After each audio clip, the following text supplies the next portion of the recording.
मरे हुए व्यक्ति को अकेला क्यों नहीं छोड़ा जाता है? जो जन्मा है वह मरेगा ही, चाहे वह मनुष्य हो, देव हो, पशु या पक्षी, सभी को मरना है। ग्रह और नक्षत्रों की भी आयु निर्धारित है और हमारे इस सूर्य की भी।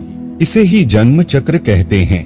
जन्म मरण के इस चक्र में व्यक्ति अपने कर्मों और चित्त की दशा अनुसार नीचे की योनियों से ऊपर की योनियों में गति करता है और पुनः नीचे गिरने लगता है।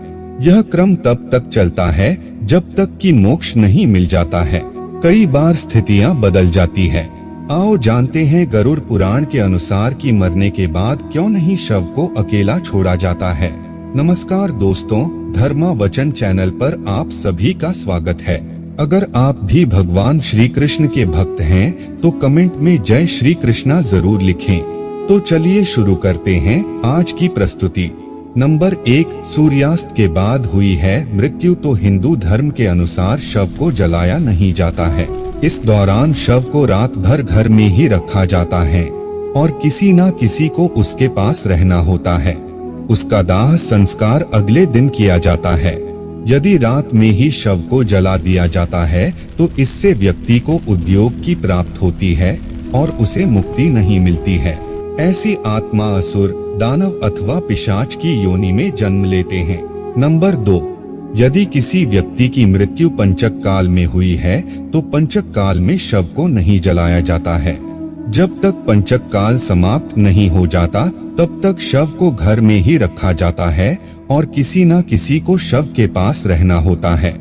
गरुड़ पुराण सहित कई धार्मिक ग्रंथों में उल्लेख है कि यदि पंचक में किसी की मृत्यु हो जाए तो उसके साथ उसी के कुल खानदान में 5 अन्य लोगों की मौत भी हो जाती है। इसी डर के कारण पंचक काल के खत्म होने का इंतजार किया जाता है, परंतु इसका समाधान भी है कि मृतक के साथ आटे, बेसन या कुछ सूखी घास से बने 5 पुतले अर्थी पर रखकर इन 5 का भी शव की तरह पूर्ण विधि विधान से अंतिम संस्कार किया जाता है। ऐसा करने से पंचक दोष समाप्त हो जाता है। नंबर 3, यदि कोई मर गया है परंतु उसका दाह संस्कार करने के लिए उसका पुत्र या पुत्री समीप नहीं होकर कहीं दूर है तो उनके आने का इंतजार किया जाता है। तब तक शव को घर में ही रखा जाता है और किसी न किसी को शव के पास रहना होता है।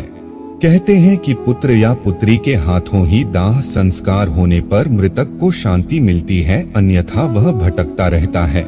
नंबर 4, शव को अकेला छोड़ दिया जाए तो उसके आसपास लाल चींटियां या अन्य कोई नरभक्षी रेंगने वाला प्राणी या पशु आकर शव को खा सकता है। इसीलिए वहां कोई ना कोई व्यक्ति बैठकर शव की रखवाली करता है। नंबर 5, रात में मृत शरीर को अकेला छोड़ दिया जाए तो आसपास भटक रही बुरी आत्माएं भी उसके शरीर में प्रवेश कर सकती हैं। इससे मृतक के साथ साथ परिवार को भी संकट का सामना करना पड़ सकता है। नंबर 6, शव को इसलिए भी अकेला नहीं छोड़ा जाता क्योंकि मृतक की आत्मा वहीं पर रहती है। जब तक उसका शरीर जल नहीं जाता तब तक उसका उस शरीर से किसी न किसी रूप में जुड़ाव रहता है। साथ ही वह अपने परिजनों को भी देखता है। अकेला छोड़ दिए जाने से उसका मन और भी ज्यादा दुखी हो जाता है। हालांकि अधिकतर लोग गहरी नींद में चले जाते हैं। बहुत ज्यादा स्मृतिवान या चेतनावान ही जान पाते हैं कि मैं मर चुका हूँ। अन्य कारण भी है, आइए जानते हैं।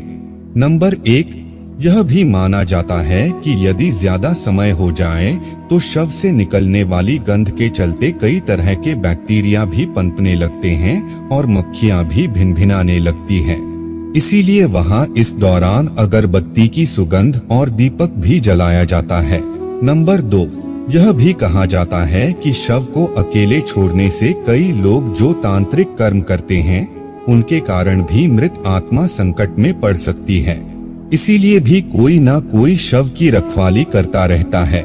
नंबर 3, शव के आसपास जगह को साफ सुथरा किया जाता है और धूप के साथ ही दीपक भी जलाया जाता है ताकि वहां दूर तक उजाला फैला रहे।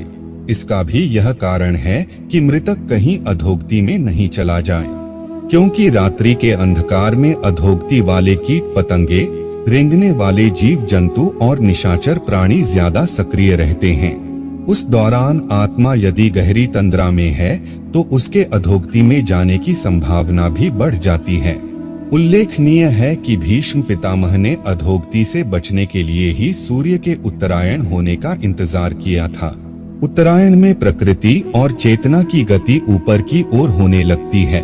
पुराणों के अनुसार व्यक्ति की आत्मा प्रारंभ में अधोगति होकर पेड़ पौधे, कीड़े पतंगे, पशु पक्षी योनियों में विचरण कर ऊपर उठती जाती है और अंत में वह मनुष्य वर्ग में प्रवेश करती है। मनुष्य अपने प्रयासों से देव या द्वितीय वर्ग में स्थान प्राप्त कर सकता है। तो दोस्तों, आज के लिए बस इतना ही। उम्मीद करते हैं हमारे द्वारा दी गई जानकारी आपको पसंद आई होगी। तो मित्रों, अगर यह वीडियो आपको पसंद आई हो तो लाइक और शेयर जरूर कीजिएगा। अगर आपने हमारे चैनल को सब्सक्राइब नहीं किया है तो जरूर करिए। और हाँ, वीडियो को अंत तक देखने के लिए आपका बहुत बहुत धन्यवाद।